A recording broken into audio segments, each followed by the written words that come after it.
तो guys, this is Ritesh from Winworld realty services. और आज हमारे पॉडकास्ट का स्पेशल डे है। नेहा सक्सेना जी हमारे साथ है। She works as a real estate consultant in Dubai.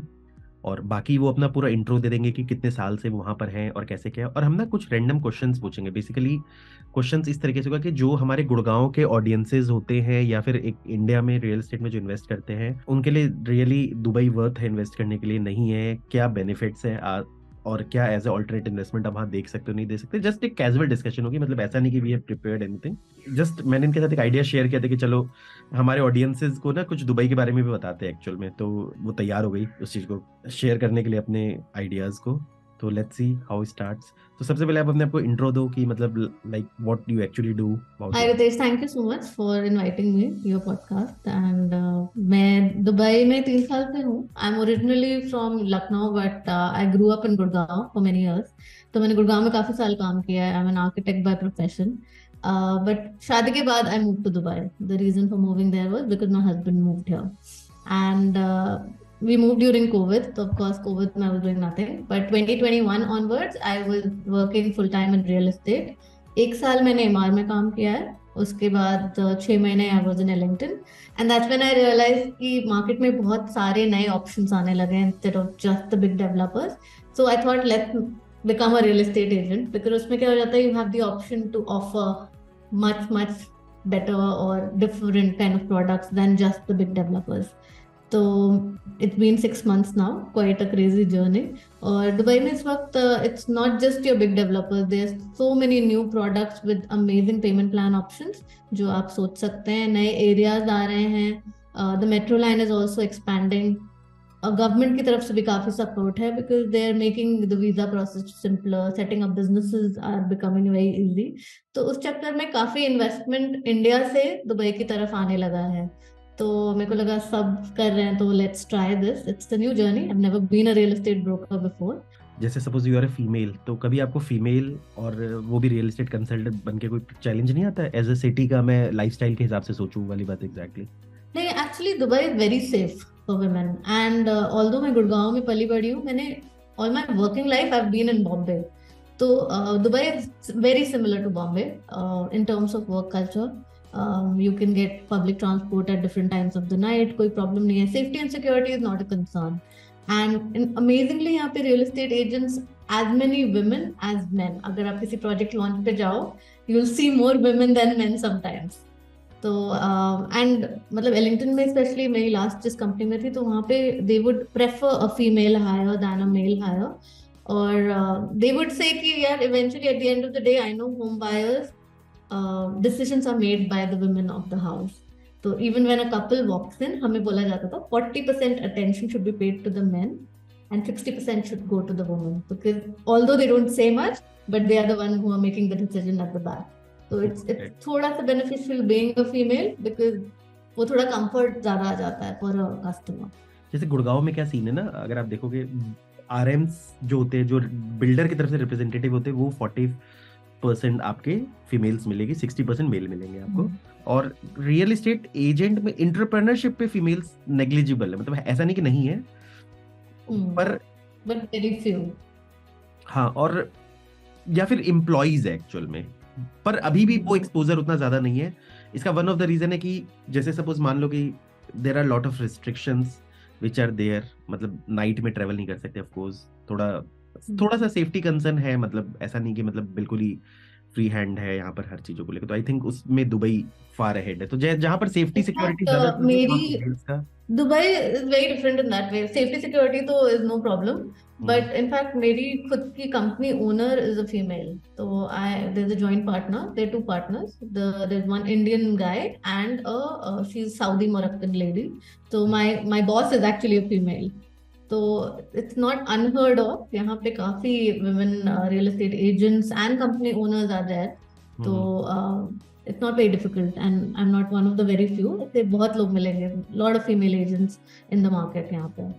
Got it. चलो अच्छा है, मतलब ये ना एक्चुअली रिप्रेजेंट करता है सोसाइटी को देखने का तरीका, वो चीज एग्जैक्टली। तो दिस इज द थिंग। तो मेरा कहना है वुमेन एंटरप्रेन्योर्स के लिए दिस इज अमेजिंग प्लेस, ये पक्का हो गया। अब बात करते हैं जो मुद्दे की, क्योंकि लाइक क्योंकि आपने क्या बताया आपकी you have 3 year experience into real estate, yes, ठीक है, of into course, Dubai real estate. Into Dubai real estate, और ओवरऑल आपका रियल एस्टेट में ही पूरा एक्सपीरियंस है, मतलब you Overall, I would say around 10-11 years. मतलब I started working in Gurgaon. I was working in a landscape agency. उसके बाद I was working in an interior design company. फिर I moved to Pune, again architecture companies, small houses we were designing. फिर मैंने MBA के लिए थोड़ा break लिया था 2 साल का, जिसके बाद I joined Colte Patil. Poona का काफी बड़ा डेवलपर है कोल्टे पाटिल में। I was there for 2 years in the marketing team. हाँ, Kolte Patil, they're strong in Maharashtra, so tier 2 cities and of course Bombay and Pune. उसके बाद I moved to West Side, the parent company Trent Group. So I was in property research. मेरा job था, I had to find stores for their brand called Zudio, Star Bazaar and West Side all across Maharashtra, Ahmedabad, like Gujarat, Maharashtra and South India. So I was in the research team. So real estate का रिश्ता नाता has been 12 years, but selling, hardcore selling, I've only been doing for the last 3 years in Dubai. एक तो ये हो गया, दूसरी चीज ये आप मुझे बताओ कि फॉर एग्जाम्पल मान लो इंडियंस, क्योंकि हमारे जो इन्वेस्टर्स है या तो मेरे जो गुड़गांव में लोग आते हैं या ज्यादातर मेरे व्यूअर्स है या जो ज्यादातर मेरे सब्सक्राइबर्स है, उनका गुड़गांव रियल एस्टेट में इंटरेस्ट है। जैसे फॉर एग्जाम्पल मान लो दे में भी NRI like to invest on Gurgaon, और या फिर वो इंडियन रेसिडेंट्स है या एनआरआईज है एक्चुअल में, तो उनके लिए आपको क्या लगता है कि मतलब जो इंडियंस हैं जो नॉर्मली मतलब एज अ लेमैन जैसे मैं ही हूँ या somebody who is working corporate में काम कर रहे हैं, तो किस तरह के लोग मतलब वहाँ इन्वेस्ट कर सकते हैं अगर सपोज मान लो वो खरीदना चाहे, और किस तरह की प्रॉपर्टीज होती है वहाँ पर दुबई के अंदर? तो वहाँ पे मोटा मोटा 2 तरह की प्रॉपर्टीज जो दुनिया में हर जगह होती है, रेडी टू मूव हो गई और दूसरी आपकी अंडर कंस्ट्रक्शन हो गई, जिनको दुबई में हम ऑफ प्लान बोलते हैं। तो एज एन इन्वेस्टर अगर आप रेडी टू मूव खरीद रहे हैं तो आप लोन लेके उसको फाइनेंस कर सकते हो, पर ready to move properties developer के साइड से नहीं मिलती है दुबई में अनफॉर्चुनेटली, क्योंकि इतने लोग खरीदते हैं। ज्यादातर प्रॉपर्टीज जब अंडर कंस्ट्रक्शन स्टेज में बिक जाती है। तो अगर आप डेवलपर साइड से खरीदना चाहते हो डायरेक्ट फ्रॉम डेवलपर, देन आपको ऑफ प्लान या अंडर कंस्ट्रक्शन ही लेना पड़ेगा। उसमें प्रोज एंड कॉन्स ये हैं, ऑफ कोर्स आप प्रोज ये है कि आपको पूरा पेमेंट अपफ्रंट नहीं करना होता है।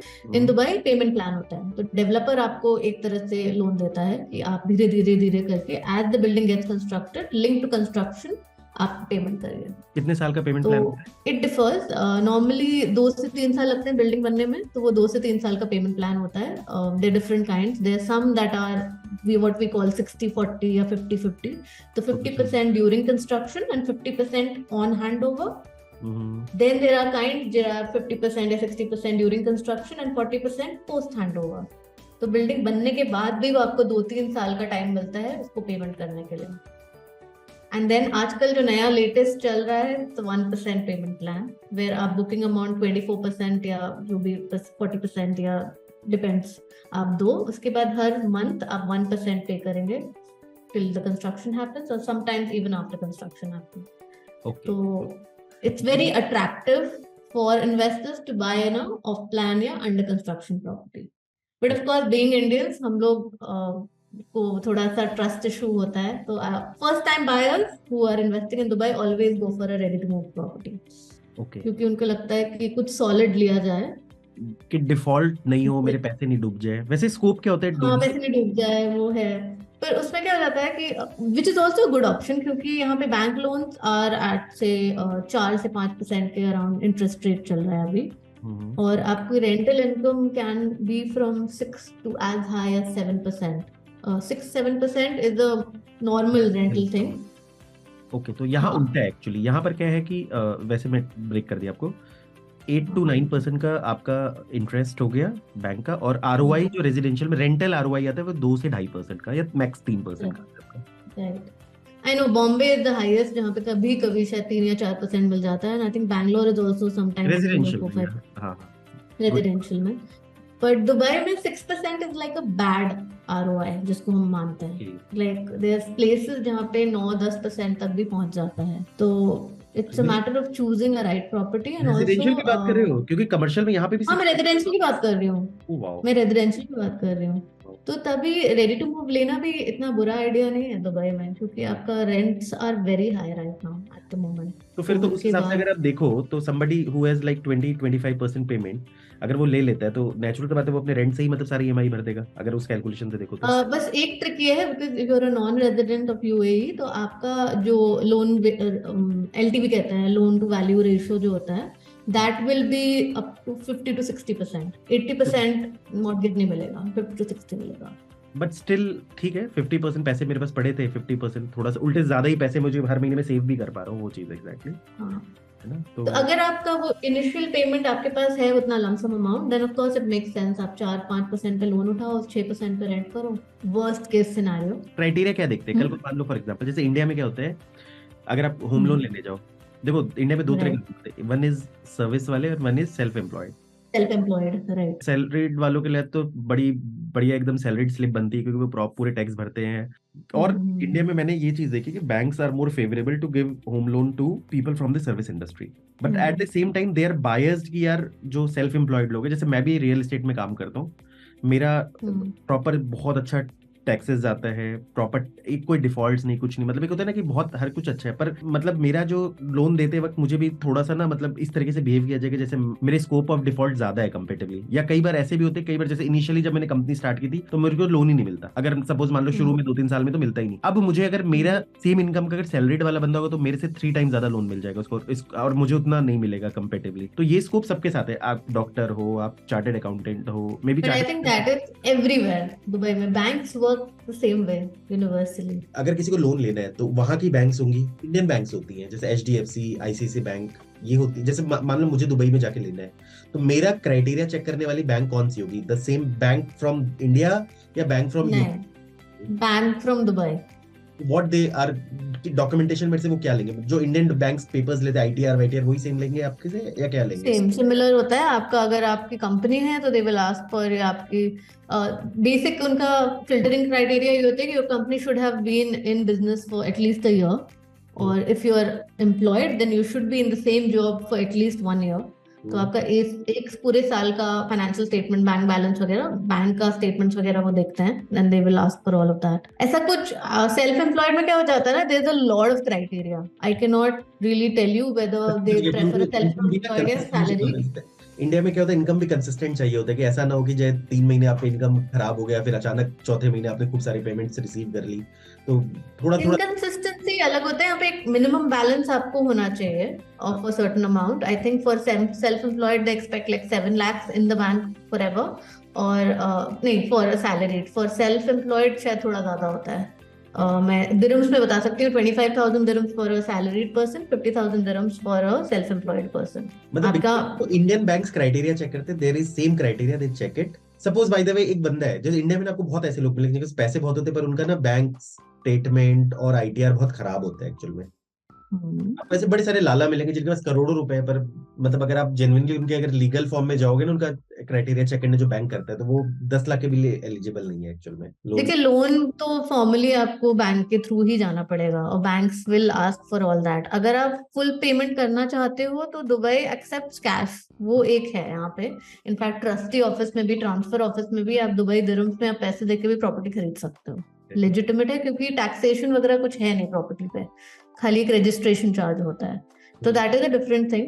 बट अगर आप लोन ले रहे हो तो of course you have to follow the formalities of the bank. क्या इस चीज पे थोड़ा डिस्काउंट, वो डिस्काउंट मतलब रिस्क डिस्काउंट नहीं देते कि सपोज मान लो एक बंदा 50% इसको लोन मिल रहा है, तो बैंक के पास भी तो गिरवी में एक ऐसी चीज है कि कल को मान लो मैं डिफॉल्ट कर, वो बंदा डिफॉल्ट कर गया तो ही कैन इजीली पे. जैसे एग्जांपल मान लो आपसे कोई बंदा लोन लेना है, उसका क्राइटेरिया बहुत खराब है, पर एटलीस्ट उसने आपको बहुत बड़ी चीज गिरवी रखवा दी, तो कहीं ना कहीं उस चीज को आप डिस्काउंट कर देते. इंडिया में होम लोन में वो चीज नहीं होती है.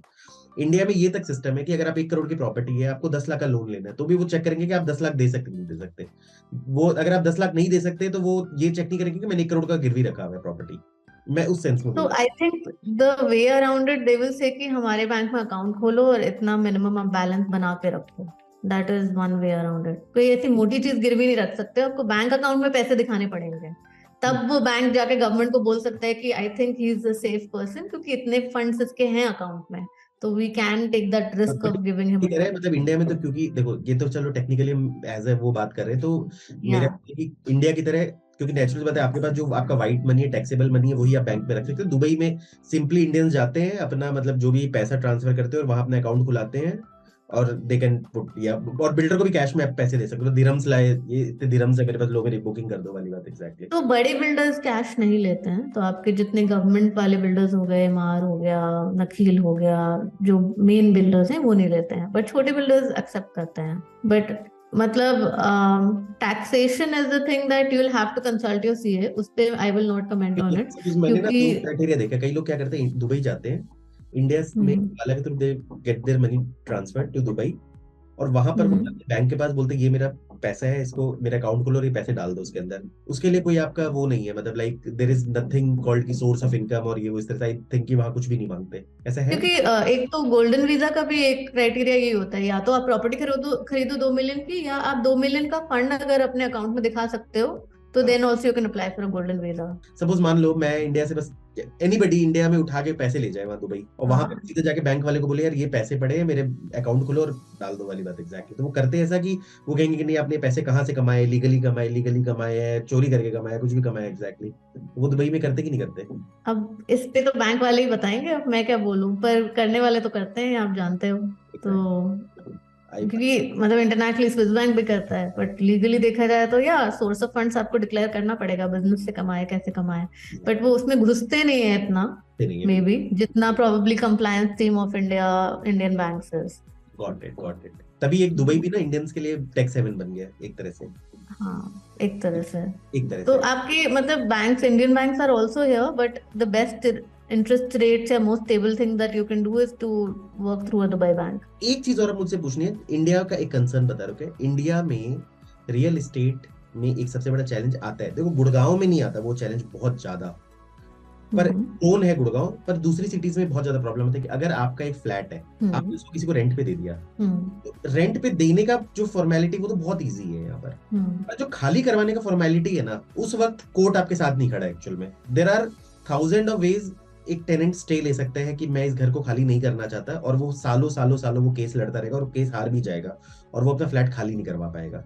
इंडिया में उस मामले में Dubai government is very different, they support your landlord more than the tenant. तो लीगली स्पीकिंग अगर आप अपने टेनेंट्स को घर से निकालना चाहते हो तो आपको एक कोर्ट नोटिस भेजना होगा, और इसके 3 रीजंस हो सकते हैं मतलब लीगली, या तो आप खुद उस घर में मूव इन होना चाहते हो, या आप उस घर को बेचना चाहते हो, या आप घर में कुछ मेजर रिपेयर करवाना चाहते हो। तो इन 3 रीजंस आप कोर्ट को दे सकते हो, और वो रीजन से कोर्ट नोटिस आपको आएगा, उस टेनेंट को बाय लॉ 1 साल में वो घर खाली करना ही पड़ेगा। सपोज मान लो मेरा कहना रेंट नहीं दे रहा हूँ, तभी तो खाली करवा ही सकता हूँ ना मैं, कल को उसकी जॉब चली गई, कुछ चली गई, अब वो कहते मैं तो दुबई में रेंट इज वेरी फनी, आपको मंथली रेंटल नहीं देना होता है, आप अपफ्रंट रेंट देते हो। जब आप फ्लैट रेंट पे ले रहे हो, आप साल भर का rent in the form of post dated cheques आप दे के रखते हो, और लैंडलॉर्ड जब टेनेंट लेता है तो टेनेंट का भी पूरा वेरिफिकेशन होता है, इतनी आसान से घर नहीं मिलता है वहां पे, आपको अपना bank balance, salary statement, letter from the employer, सब कुछ देना पड़ता है, तब जाके आपको फ्लैट रेंट पे कोई देता है। यहाँ पे it's not that easy, and there is a proper eligibility check करते हैं कि पेइंग कैपेसिटी चेक करते हैं, मतलब फ्लैट कब्जा होने का डर नहीं होता दुबई में जैसे इंडिया में। वो प्रॉब्लम नहीं है, वो इशू नहीं है, क्योंकि गवर्नमेंट मेक श्योर मतलब टेनेंट फेवरिंग लॉज नहीं है यहाँ पे, एक्चुअली लैंडलॉर्ड फेवरिंग लॉज हैं।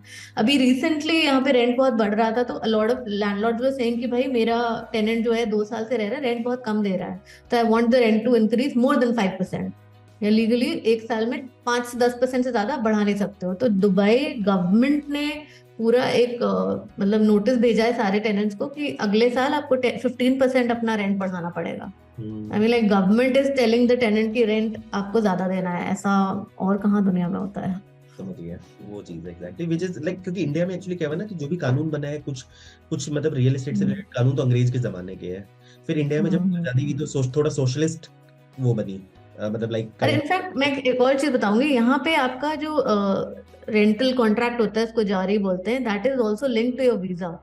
तो अगर आप अपनी फैमिली को स्पॉन्सर करना चाहते हो कि आपकी बीवी, आपके बच्चे आपके साथ फ्लैट में रहें, तो you have to have an ejari first. You cannot sponsor your wife or your kids visa until you have a rental contract. तो अगर आपका कॉन्ट्रैक्ट खत्म होगा तो आपका वीजा भी उससे लिंक्ड होता है। तो काफी चीजें लीगली मतलब कनेक्टेड है यहाँ पे, तो लोग ज्यादा मतलब रिस्क नहीं लेते हैं ये वाला, मेरे ऑफिस में रेंट देना बंद कर दिया या व्हाटएवर। ठीक है, तो मतलब फ्लैट पैसे सेफ है आपके, और डिफॉल्ट होने के चांसेस कितने होते हैं अंडर कंस्ट्रक्शन प्रॉपर्टी लेने में? जैसे अब तो गुड़गांव में भी चीजें बहुत सेफ होती हैं, रेरा आ गया है, रेरा में क्या होता है कि there is a escrow account जहां पैसे रखने पड़ते हैं बिल्डर को, ठीक है। तो पहले तो बहुत ज्यादा डिफॉल्ट्स होते थे, अब तो खैर इट्स ऑलमोस्ट बहुत सेफ हो गया पहले से, पर अब देखो वो तो एक मार्केट के साइकिल के बाद पता लग गया कि क्या होना है। मैं यहाँ का दुबई का बताती हूँ, मुझे इंडिया का एस्क्रो अकाउंट का क्राइटेरिया नहीं पता, बट दुबई का ये होता है कि if you as a builder want to launch और सेल अ प्रोजेक्ट, पहले तो जमीन आपको पूरी खुद के पैसों से खरीदनी होती है, आप लोन लेके जमीन नहीं खरीद सकते हो। तो जमीन is generally owned by the developer जो प्रोजेक्ट बेच रहा है।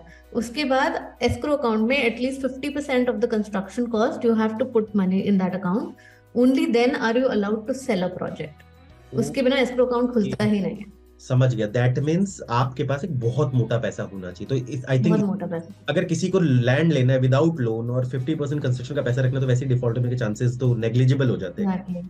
एग्जैक्टली। और उसके बाद भी अगर आपको मतलब कंस्ट्रक्शन में अगर आपने बोला सारे कस्टमर्स को मैं 3 साल में कंस्ट्रक्ट करके प्रोजेक्ट दूंगा, उसके बाद भी गवर्नमेंट आपको 1 साल की बैंडविड्थ देती है कि 3 साल की जगह आप 4 साल का कर सकते हो, कि ठीक है कॉन्ट्रैक्टर ने डिले करा वट एवर अनफोर्सीन का सर्कमस्टांसेस की वजह से, बट 1 साल के बाद अगर आपका कंस्ट्रक्शन डिले हो रहा है तो you have to pay penalty every day to the government.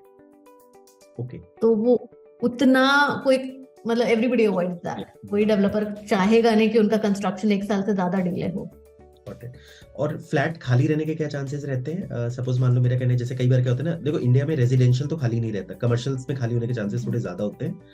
रेजिडेंशियल्स occupied है तो रेंटल्स कम होता है, यहाँ पर 2 से 3% का आरओआई होता है। गुड़गांव के अंदर जो भी बंदा सुन रहा है एकदम 100% 2 से 3% का आरओआई होता है, ऊपर का नहीं होता। एप्रिसिएशन एक अलग चीज है।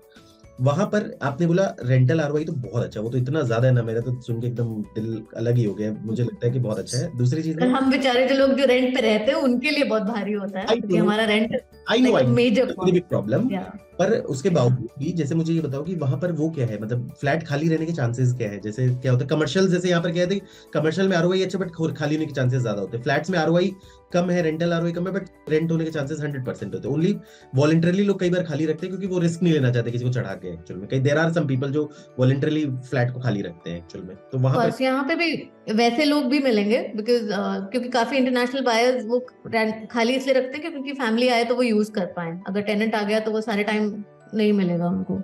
तो दे ऑफ कोर्स आप यहाँ पे ऑक्यूपेंसी का इतना इशू है नहीं। Actually Dubai is very diverse currently. इस वक्त सारे फ्लैट्स आर मतलब highly occupied in a good community. अगर आप आउटस्कर्ट्स में या कोई पुरानी 10 साल पुरानी बिल्डिंग है जिसका व्यू खराब है या कंस्ट्रक्शन क्वालिटी खराब है, देन ऑफ कोर्स थोड़ा टाइम लगेगा आपको टेनेंट ढूंढने में। But if you are a new construction and in a good community, tenants की लाइन लगती है यहाँ पे। मतलब मेरे को नोटिफिकेशन आता है कि ये फ्लैट खाली हुआ है, अगर मैं 2-3 दिन में व्यूइंग नहीं करवाती हूँ तो वो फ्लैट उठ जाता है रेंट पे। लाइक सबके पास खाली 5 दिन होते हैं टू फाइंड अ टेनेंट, कोई ना कोई टेनेंट आके उसको फुल पेमेंट कर देता है। और यहाँ पे नेगोशिएशन उस पे होता है कि रेंट कम ज्यादा नहीं, मैं पूरा रेंट 1 चेक में दूंगा या 2 चेक में दूंगा। इट्स मतलब अगर आपको रेंट कम करना है तो आपको फुल पेमेंट करना पड़ेगा। और कॉन्ट्रैक्ट कितने दिन का बनता है? 11 महीने का, 2 साल का, 3 साल? 11 महीने का। 11 महीने का होता है। 6 महीने का भी ऑप्शन होता है, 6 महीना 11 महीना वैसे होता है। Got it. इसके अलावा हमने ये इशू समझ लिया, लोन वाला इशू समझ लिया। क्वालिटी ऑफ लाइफ कैसी है दुबई के अंदर? फर्स्ट इज जैसे जो चीज मैं गुड़गांव से कंपैरिजन करूं, एक थोड़ा सा गुड़गांव में ये चैलेंज आता है कि AQI लेवल आपने सुना होगा इंडिया में ना, कई बार specially during the winters it goes very bad है, और genuinely it's a health hazard.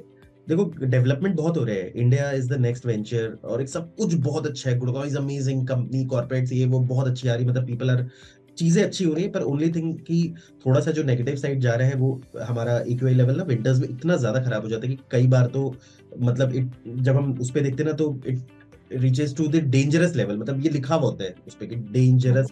दूसरी चीज है यहाँ पर ना गुड़गांव में स्पेशली मैंने देखा कि डस्ट का प्रॉब्लम बहुत ज्यादा होता है। डस्ट इन सेंस की कंस्ट्रक्शन बहुत ज्यादा हो रही है, सिटीज मतलब सिटी में कंस्ट्रक्शन हो रही है, पर कंस्ट्रक्शन डस्ट का जो एक्चुअली क्या होता है कि कंप्लायंसेस होती है ना वो फॉलो नहीं करते लोग एक्चुअल में। तो उसका आपका क्या सीन है एक्चुअल में कि मतलब EQI लेवल कैसा है वहां पर? क्योंकि देखो वैसे तो नेट पे सारा चीज मिल जाएगा, बट डू यू फील कि मतलब एक टाइम के बाद मतलब एक्चुअली AQI लेवल का ना मैं कभी चेक ही नहीं करती हूँ, क्योंकि उस लेवल तक कभी खराब ही नहीं होता है एयर क्वालिटी। समर में कभी कभी सैंडस्टॉर्म्स आते हैं जब डस्ट पार्टिकल्स बढ़ जाते हैं, बट दोज आर नेचुरल, मतलब वो नेचुरल नेचुरल। कंस्ट्रक्शन डस्ट होती ना, that is hazardous. Construction dust का मैं ये बताऊंगी कि एक तो यहाँ पे काफी कंप्लायंट होते हैं, तो अगर आपका कुछ बिल्डिंग कंस्ट्रक्ट हो रही है तो वो पूरी 100% कवर्ड होती है ग्रीन कलर के नेट से, तो उससे भी थोड़ा डस्ट मतलब आजू बाजू की बिल्डिंग में कम जाती है। सेकेंडली, आई थिंक दुबई में हम सब कुछ 100% एयर कंडीशनड है, तो आपका बाहर की डस्ट आने के लिए आपको खिड़की तो खोलनी पड़ेगी ना, तो हम एयर कंडीशन बिल्डिंग में रह रहे हैं तो उससे भी थोड़ा बच जाते हो डस्ट से। बट AQI वाला प्रॉब्लम दुबई में कभी होता नहीं है, मतलब द ओनली थिंग दैट। हम भी 4-5 साल से देख रहे हैं एक्चुअली, पहले इससे पहले ना हम भी नहीं बात करते थे कि एयर क्वालिटी का ये प्रॉब्लम है। आई थिंक ये सारी चीजें आ रही हैं, मतलब एंड लाइक ऑल्सो दुबई ना कोस्ट पे भी है, तो अगर कभी पोल्यूशन कार वार की वजह से बढ़ भी जाता है तो सी एब्जॉर्ब कर लेता है, तो वो एक बेनिफिट नेचुरली भी हमारे पास है, अनलाइक दिल्ली या गुड़गांव विच इज लैंडलॉक्ड। जब तक हवाएं नहीं बहती हैं पोल्यूशन कम नहीं होता है, बट दुबई का पोल्यूशन काफी कुछ तो समुद्र भी एब्जॉर्ब कर लेता होगा। Got it. और एक ना दुबई में जैसे गोल्डन वीजा वाले बड़े मतलब चिल्लाते रहते हैं इंस्टाग्राम में। मैंने देखा दुबई वाले एक्चुअली गुड़गांव वाले यूट्यूब ज्यादा यूज करते हैं बिकॉज हमारा हाँ लॉन्ग फॉर्म ऑफ कंटेंट होता है। दुबई वाले इंस्टा पे बड़े सारे वो करते रहते हैं, हाँ। जब जिससे सुनोगा, मैंने ना हजारों बार सुन लिया golden visa golden visa golden visa. ये गोल्डन वीजा है क्या एक्चुअली? एक्चुअली कुछ नहीं, 10 साल का मल्टी एंट्री वीजा है, और मतलब नॉर्मली दुबई का अगर आप एम्प्लॉयमेंट वीजा या जो भी वीजा होते हैं 2 से 3 साल के होते हैं, टूरिस्ट वीजा 15 दिन, आई थिंक 60 डेज तक का होता है। तो golden visa is an investment visa, आप 2 मिलियन का इन्वेस्टमेंट करें, चाहे तो आप वो फंड्स अपने बैंक अकाउंट में रखें या किसी तो इंडियन वैल्यू हो 2 मिलियन दिरहम्स, गया, तो इंडियन वैल्यू कितना हो गया? करीब 4.5 करोड़, 4.5। करीब करीब। You invest in hmm. Anything, मतलब रियल एस्टेट में कर लो, इक्विटी में कर लो, जिसमें चाहे कर लो, या you have to invest on certain thing? Only real estate या फंड्स आप अकाउंट में रखो। ओके गॉट इट, ठीक है। या एंड रियल एस्टेट में भी property has to be more than 50% complete. आप मतलब अंडर कंस्ट्रक्शन प्रॉपर्टी में 2 मिलियन इन्वेस्ट करेंगे तब आप गोल्डन वीजा के लिए नहीं अप्लाई कर सकते। जब वो प्रॉपर्टी का कंस्ट्रक्शन 50% से ज्यादा है then you can start applying for it. और गोल्डन वीजा का एक बेनिफिट ये है, आप अपनी पूरी फैमिली को स्पॉन्सर कर सकते हो, तो आपकी वाइफ, आपके किड्स, आपके पेरेंट्स, आपके इन लॉज और मेड और driver also you can sponsor. तो basically it's for somebody who wants to completely relocate to Dubai, पूरी फैमिली समेत, and that's the thing. Also एक और चीज होती है, नॉर्मली आप कोई भी वीजा लो तो आपको 6 महीने में within 6 months you have to travel to Dubai. आप गोल्डन वीजा आपका आई थिंक आप 2 साल तक भी अगर दुबई ट्रैवल नहीं करोगे आपका वीजा कैंसिल नहीं होगा। It's a 10 year visa, multi entry, but you can get a visa but not be in Dubai also, वो भी चलेगा। मैंने सुना गोल्डन वीजा लेने के बाद पूरे वर्ल्ड में भी जब इजीली कहीं चले जाओ तुरंत थपटा लग जाता है वीजा में, ये वो इस तरह से वो चीज एग्जैक्टली। देखो दुबई के वीजा से ना कुछ कंट्रीज में वीजा फ्री एंट्री भी है। For example I think Georgia करके एक है country on the coast of Russia. मैं तो उसके बिल्कुल बॉर्डर पे जाके हूँ। हाँ आप बाकू होके आए ना, अजरबैजान, राइट? अजरबैजान तो एक्चुअली जगह गए थे गबाला, तो वो जगह बिल्कुल like it was in the, वहां से ना रशिया 10 किलोमीटर और जॉर्जिया 15 किलोमीटर था एक्चुअली। हाँ हाँ एग्जैक्टली, तो Georgia is visa free if you have a Dubai visa. Then Oman is also visa free, and अभी सारी GCC कंट्रीज जो हैं they are trying to have like a Schengen visa kind of thing. तो आप Saudi, Kuwait, Bahrain, इन सब countries में अगर आपके पास एक किसी भी एक कंट्री का वीजा है तो आप वीजा फ्री ट्रैवल कर सकते हो। अभी हुआ नहीं है बट प्लान है। मैंने तो सुना वो यूरोप और अमेरिका का वीजा फ्री नहीं बट इजीली मिल जाता है, जैसे हैसल नहीं है आपको ज्यादा, आई थिंक सुना है। हाँ मतलब यहाँ पे मैंने शेंजन वीजा के लिए अप्लाई किया था, इंडिया में तो खैर बहुत टाइम लगता है अपॉइंटमेंट मिलने के लिए। हम लोग को मिल गया था appointment with in I think हमको 3 हफ्ते में वीजा अपॉइंटमेंट मिल गया था, और वीजा हमारा बहुत जल्दी आ गया था। मतलब मेरी इंडिया में फैमिली ने अप्लाई किया, उनको 2 महीने लगे थे वीजा आने में, हम लोग का शायद 15-20 डेज में आ गया था वीजा। ये चीज समझ। और एक ना एक चीज और पूछना मेरे दिमाग में अब तुरंत क्लिक किया एक्चुअली रैंडमली, टाइम ट्रांसफर का क्या सिस्टम होता है? जैसे मैं गुड़गांव में आपको बताता हूँ सीन क्या होता है। क्या? जिसको ऑफ प्लान बोलते हो, हमारे यहाँ कंस्ट्रक्शन लिंक्ड, ठीक है? अच्छा कंस्ट्रक्शन, हाँ जी। या फिर यहाँ ना 3 तरह के पेमेंट प्लान होते हैं ज्यादातर। Construction link payment plan, one is a possession link payment plan. ज्यादातर मेजॉरिटी डेवलपर यहाँ जो पेमेंट प्लान फॉलो करते हैं आज के डेट में वो करते हैं, ये बोलते हैं possession link payment plan. 30% 6 months of the booking, 40% in super structure और 30% super structure, rest on possession और नियर पोजेशन। ऑन पोजेशन मतलब हो गया कि जिस दिन चाबी मिली उस दिन, और नियर पोजेशन का मतलब हो गया जिस दिन वो बिल्डिंग कंप्लीट करके ऑक्यूपेशन सर्टिफिकेट के लिए अप्लाई करते हैं, that day they charge you like another 30%। तो 10% ऑन पोजेशन, इस तरह से पेमेंट प्लान, ये सबसे आज के डेट में पॉपुलर पेमेंट प्लान है। 90% पेमेंट प्लान यही फॉलो हो रहा है इन टर्म्स ऑफ रेजिडेंशियल। ठीक है, दूसरा क्या होता है, यहाँ पर 10% देने के बाद आपको रेरा रजिस्ट्रेशन कराना पड़ता है, वो कोर्ट में जाके होता है। पहले क्या होता है, बीबीए नॉर्मल बिल्डर रजिस्टर करता था, अब जो बिल्डर बाय एग्रीमेंट होता है वो कोर्ट में जाकर रजिस्टर होता है, तो उसकी भी अपनी फीस होती है, बट वो बहुत नॉमिनल होती है, ज्यादा नहीं होती। तीसरी चीज यहाँ क्या होती है कि अगर जब आप प्रॉपर्टी बेच रहे हो, जैसे सपोज मान लो कि you have purchased it before the register, ये मैं गुड़गांव की बात कर रहा हूँ, हरियाणा की एक्चुअली, मुंबई में बहुत अलग सिस्टम है। मुंबई में तो रजिस्ट्री होती है एग्जैक्टली, बट मैं हरियाणा वालों के लिए बात करूँ, गुड़गांव के लिए बात करूँ स्पेशली। जब तक आपकी प्रॉपर्टी कंप्लीट होकर रजिस्ट्री नहीं होती है, फर्स्ट रजिस्ट्री नहीं होती, उससे पहले पहले जो भी टाइटल ट्रांसफर है, सपोज मान लो कि मैंने एक प्रॉपर्टी कर दी, I want to sell it to you, like, तो वो जो टाइटल ट्रांसफर वो बिल्डर करता है एक्चुअली, ठीक है, that is called endorsement legal terms में। और बिल्डर उसके लिए they may charge some transfer charges, it may be they may have transfer charges, and in some cases ये लोग नहीं भी करते एक्चुअली, मतलब लाइक कई बार इनको अपनी ऑलरेडी प्रॉपर्टी फ्लोट करनी होती है, तो लाइक दे हैव सेट, मतलब ना कि मतलब ट्रांसफर चार्ज बढ़ा देते हैं एक्चुअल में, या ये क्राइटेरिया लगा देते कि इतने ही पेमेंट आफ्टर 60% कंप्लीशन या 80% कंप्लीशन ही आप ट्रांसफर कर सकते हो। कई केसेस में डेवलपर 100% पेमेंट के बाद ही ट्रांसफर करता है। कई केसेस में ट्रांसफर चार्जेस बहुत हेफ्टी होते हैं एक्चुअल में, कि सपोज मान लो बिल्डर कहता है मैं 500 रुपए पर स्क्वायर फुट का ट्रांसफर चार्ज लूंगा, तो यहाँ पर मैंने देखा है कहने के लिए, मतलब there can be lot of rules, but actually वो फॉलो नहीं होते, ये बिल्डर के उस जुरिसडिक्शन पे कंप्लीटली, और हर बिल्डर मतलब फायदा उठाता है। ऐसा नहीं कि मतलब मैं ये बोलूंगा कि ये बिल्डर्स में शरीफ है, ये अच्छा है, ये बुरा है, मतलब हर बिल्डर अपने टाइमिंग के हिसाब से उठाते हैं।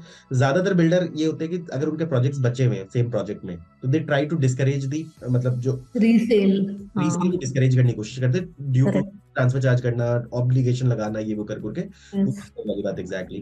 कुछ चीजें भी होती है कि अगर आप ट्रांसफर कर दोगे तो आपका ये बेनिफिट चला जाएगा, ये भी उस तरह से, ये सब भी होता है। और आफ्टर रजिस्ट्री बिल्डर का इन्वॉल्वमेंट नहीं है, रजिस्ट्री होती है, फिर वो आप first is convinced it, then it gets, मतलब बैक टू बैक होता जाता है। रजिस्ट्री का स्टैम्प ड्यूटी आपको बता रहा हूँ कि मतलब यहाँ पर हरियाणा की मैं बात करूँ, क्योंकि यहाँ पर फिर stamp duty is governed by the मतलब स्टेट गवर्नमेंट। गुड़गांव में 5% for female, 6% for male and 7% for male, ठीक है, I am sorry female joint male, ठीक है। In terms of company HUF 7% again, ठीक है। और दूसरी चीज इसके अलावा 1% आपका एक्स्ट्रा इसलिए एडिशन मान लो, क्योंकि जैसे सपोज मान लो कि करीब कोर्ट फीस आ जाता है, कोर्ट फीस भी अच्छा खासा होता है एक्चुअली, वो भी कॉस्ट ऑफ द प्रॉपर्टी के हिसाब से डिसाइड करते हैं, 50,000 60,000 1 लाख 1.5 लाख। और उसके अलावा वो वकील का चार्ज कुछ होता है, इसके अलावा चार्ज होता है। तो हम जनरली ये बोलते हैं कि आप 75 पैसे और ऐड कर लो एक्चुअल में। तो basically if your registry is 5%, we consider it 5.75, ऐसे करके आप करते हो वाली बात है। ये चीज मैंने आपको बता दी। अब आपका क्या है वो सिस्टम की, मतलब, और दूसरी चीज बताओ, बिल्डर का कितना कमांड है अपने मतलब टाइटल ट्रांसफर्स में, या क्या चीज exactly what you have actual में? तो पहले तो पेमेंट प्लान कवर करते हैं यहाँ पे। एक तो आपका construction link payment plan type होता है, जैसे आपने बताया एग्जैक्टली सिमिलर यहाँ पे भी होता है। बुकिंग 10 या 20% होती है, उसके बाद फिर आपका लिंक्ड कंस्ट्रक्शन होता है, और हैंडओवर पे एक मेजर चंक होता है, वो मतलब 40% होगा या 50% होगा। सेकंड आपका पेमेंट प्लान हुआ पोस्ट हैंडओवर वाला, जो आपका 60-40 हुआ। 60% आपका ड्यूरिंग कंस्ट्रक्शन होगा, और 40% आपका हैंडओवर के बाद 2 साल तक पेमेंट करोगे। Then there are some new developers who started giving a 1% payment plan, जिसमें आपका 20% बुकिंग अमाउंट के बाद आप हर महीने 1% तक पे करोगे for next 3 years, 5 years, 8 years, depends on the builder. तो ये हो गए पेमेंट प्लान। फिर आपका जो ट्रांसफर होता है that is controlled by developers. तो बड़े डेवलपर्स होते हैं, उनका transfer they only allow you to resell a property after से 50%। MR होगा वो 50% पे करता है, शोभा हुआ वो 30% पे करता है। But then there are smaller developers that allow you to flip at 10%, 20% also. तो उसमें आपको डेवलपर से NOC लेना पड़ता है, जो डेवलपर थोड़ा चार्ज करता है। It's not as high as India, but I think MR was charging 5,000 dirhams for an NOC to resell to the next person. और हर ट्रांसफर पे आपको गवर्नमेंट को 4% देना पड़ता है, जो आपका स्टैम्प ड्यूटी रजिस्ट्रेशन कॉस्ट जो आप इंडिया में बोलते हैं, हम उसको यहाँ पे लैंड डिपार्टमेंट DLD कॉस्ट बोलते हैं, Dubai land department cost, which is 4%। तो पहली बार आपने जब डेवलपर से खरीदा, आपने गवर्नमेंट को 4% दिया, उसके साथ 1% कोर्ट कचहरी का जो एडिशनल फीस होता है, तो मोटा मोटा 5% पकड़ लो। उसके बाद आपने जब बेचा, तो जो सेकंड पर्सन होता है वो फिर 4% गवर्नमेंट को देता है प्लस 1%। तो every time it happens you have to pay the government 5%। पर ऐसा तो नहीं कि डेवलपर ये अचानक स्टार्टिंग में उसने नहीं बोला, जैसे एमआर का फर्स्ट डे से पता है कि 50% में ट्रांसफर करेगा, बट डेवलपर का ट्रांसफर रोक दिया, ये तो नहीं कर सकता वो। तो they keep the rule same for 1 year.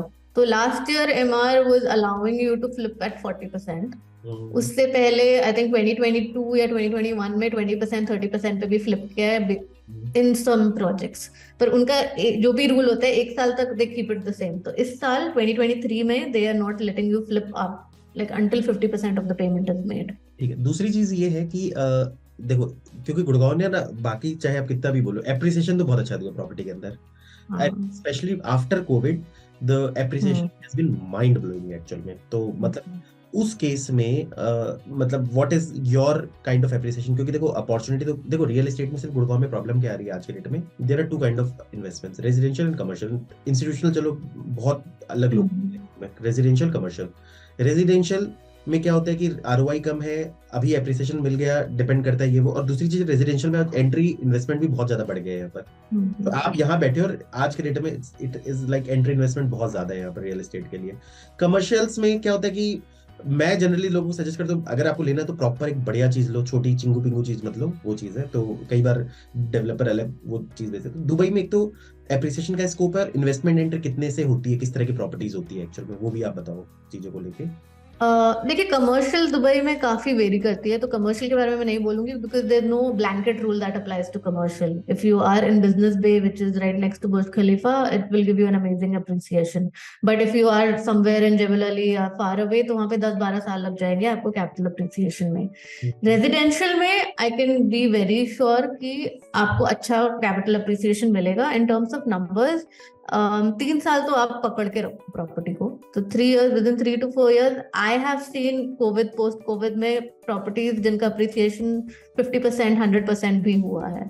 There certain locations in Dubai जहाँ पे लोगों ने विलाज कोविड के टाइम पे मतलब ऑलमोस्ट लाइक 2 मिलियन में खरीदे थे. अभी इस वक्त वो 5 मिलियन में भी जा रहे हैं. 2 मिलियन तो थोड़ा इंडियन वैल्यू मैंने 4.5 करोड़ में खरीदा है और अभी 10 करोड़ में वो बेच रहे हैं. और लोग खरीद भी रहे हैं. So it's a matter of finding the right property, right location at the right time. Capital appreciation Dubai में definitely मिलेगा. Capital appreciation you think कि वहाँ पे भी अच्छा मिलता है, रेगुलर मिलता है? मैंने सुना कि अच्छा appreciation है वहाँ पर भी, क्योंकि मेरे Dubai is one of the weird places जहाँ पे आपको रेंटल ROI भी हाई मिल रहा है और कैपिटल अप्रिसिएशन भी मिल रहा है. नॉर्मली दुनिया में या तो रेंटल हाई होता है तो कैपिटल अप्रिसिएशन लो होता है. मतलब इट्स एन एस्टैब्लिश्ड मार्केट जहाँ पे हाई रेंट मिल रहा है पर आपका कैपिटल अप्रिसिएशन नहीं होगा. पर दुबई में दोनों है, आपको वो भी मिलेगा और ये भी मिलेगा. इंडिया का ना, मैं वैसे आपको एक बात बताऊं, 2010 में आई वेंट टू दुबई, ठीक है. और उसमें क्या हुआ था कि दुबई में भी ना रिसेशन चल रहा था एक्चुअली रियल एस्टेट में. तो आई थिंक 2008 के बाद काफी डूबा था दुबई भी. तो उस वक्त क्या था कि आई थिंक 1 दिरहम 12 रुपए का था. प्रॉपर्टी आधे दाम में मिल रही थी. आधे दाम मतलब उस आज के कैलकुलेशन का 1/4 दाम में थी वहाँ. मतलब इंडियन वैल्यू के हिसाब से हम लोग जिस बंदे के साथ थे वो मैं समझा रहा था 80-90 लाख रुपीस आज के वैल्यू के हिसाब से अच्छी प्रॉपर्टीज वो बता रहा था मैं, जो आज करोड़ की होगी वहां के वैल्यू के हिसाब से. अब पॉइंट क्या हुआ, मतलब एक तो 4 टाइम्स वो अप्रिशिएट कर गया. और आप बिलीव करोगे into 2 कर लो, क्योंकि करेंसी हमारी डिप्लीट करेगी 50% से. Of course. हम अभी इस वक्त मतलब मैं दुबई 3 साल पहले आई थी, तब दिरहम टू दुबई वाज 18 रुपीस और इस वक्त 22.5 चल रहा है. 22.5 22.6 लोगों को. मतलब मुझे लगता है कि हम इंडियंस के लिए, अगर सपोज मान लो जिसने इन्वेस्ट किया होगा, इनफैक्ट सीधा देख लो ना कि मतलब अगर उसको 1 रुपए भी रिटर्न नहीं आता तो भी ये डबल हो जाता. पर ठीक है चलो, रिटर्न तो आया ही रियल एस्टेट के अंदर. तो क्योंकि आपका हर साल रुपये भी तो 10% डेप्रिशिएट कर रहा है. तो अगर आपका capital appreciation plus currency is a very strong thing, तो then you making double the money actually. इसके अलावा जैसे सपोज मान लो अगर कोई बंदा देख रहा है और आपको अप्रोच करना चाहे, तो एक आप अपना ना वो बता दो कि क्या क्या आप, और अपना और डिटेल्स में आप बता दो कि आप कैसे उनको हेल्प कर सकते हो, किस तरीके से चीजों को लेके आप बता दो उनको. तो बेसिकली हम लोग 360 डिग्री सपोर्ट देते हैं. आप मतलब दुबई आए, उसके बाद से हमारी जिम्मेदारी है. We will help you open a bank account, we will help you get a loan, we will help you select a property. हम ऑनलाइन ऑफ कोर्स काफी कंसल्ट करते हैं आपका बजट और जैसा आपका इंटेंट है इन्वेस्टमेंट का, कि मतलब आप खुद एंड यूज के लिए दे रहे हो, आप रेंटल इनकम के लिए दे रहे हो, या इन्वेस्टमेंट, प्योर इन्वेस्टमेंट कि आप 3 साल तक वेट करोगे, जब वो प्रॉपर्टी रेडी होगी उसके बाद आप सोचेंगे. तो according to your investment plan हम आपको प्रॉपर्टी सजेस्ट करेंगे, हम आपको डेवलपर सजेस्ट करेंगे. And once you fly into Dubai, then आपको हम दिखाएंगे कौन सी प्रॉपर्टीज हमने आपके लिए सिलेक्ट करी हैं. एंड उसके बाद से of course opening a bank account, आपकी प्रॉपर्टी अगर रेडी है तो उसको रेंट पे उठाना, आपके टेनेंट के कॉन्ट्रैक्ट, टेनेंसी कॉन्ट्रैक्ट करना, उसका रेंटल इनकम आपके बैंक अकाउंट तक पहुंचाना, ये सब एंड टू एंड हम सपोर्ट देते हैं। Got it. तो मतलब कहने का मतलब है जो सिंपल सी बात है, देखो मेरे लिए she has come from a very trusted source, और मेरे लिए तो मतलब मेरे तरफ से शी इज गो अहेड। आपके लिए मैं बता रहा हूँ एक्चुअली कि मतलब आप ओके। बाकी कहने का मतलब है कि आप अपना जो भी है मतलब what ever the best thing, आप जाओ चीजों को और मतलब like just have a look. ठीक है, दुबई में आई थिंक इन्वेस्टमेंट में 1-1.25 करोड़ रुपए में भी अच्छी अच्छी चीजें मिल जाती है, स्टूडियो अपार्टमेंट्स अभी, और वहां पर फर्स्ट। रिटर्न आ जाता है एक्चुअली कंपेरेटिवली, वो चीज एग्जैक्टली। तो आपसे हर लेवल पे हम कंसल्ट करेंगे, और मैं ना आपका प्रोफाइल भी लगा दूंगा, नंबर भी आपका लगा दूंगा, जो भी आपसे कंसल्ट करेगा वो डायरेक्ट कंसल्ट कर ले। और आप डायरेक्टली व्हाट्सएप पे मेरे को रीच आउट कर सकते हैं, जिसको भी मेरे को कांटेक्ट करना होगा, नंबर हम शेयर कर देंगे। और एंड ना कोई भी क्वेश्चन अगर रिलेटेड रह गया है तो बेस्ट पार्ट पता क्या रहेगा एक्चुअली, कि आप ना क्वेश्चन या तो कमेंट में देना या पर्सनली लिखना, टॉपिक्स हमें पता होगा ना तो नेक्स्ट टाइम हम और नए नए टॉपिक्स को लेके आएंगे, हम और डेवलपर्स बात करेंगे और बैकग्राउंड के बात करेंगे, कुछ क्या पता दुबई की हिस्ट्री के बारे में बात करें, कैसे क्या है चीजें। तो एक नहीं होता कि फिर जैसे दुबई में क्या क्या नए नए प्रोजेक्ट्स चल रहे हैं, दुबई 240 प्लान है, आगे बड़े अच्छे अच्छे वो आते रहते हैं एक्चुअल में।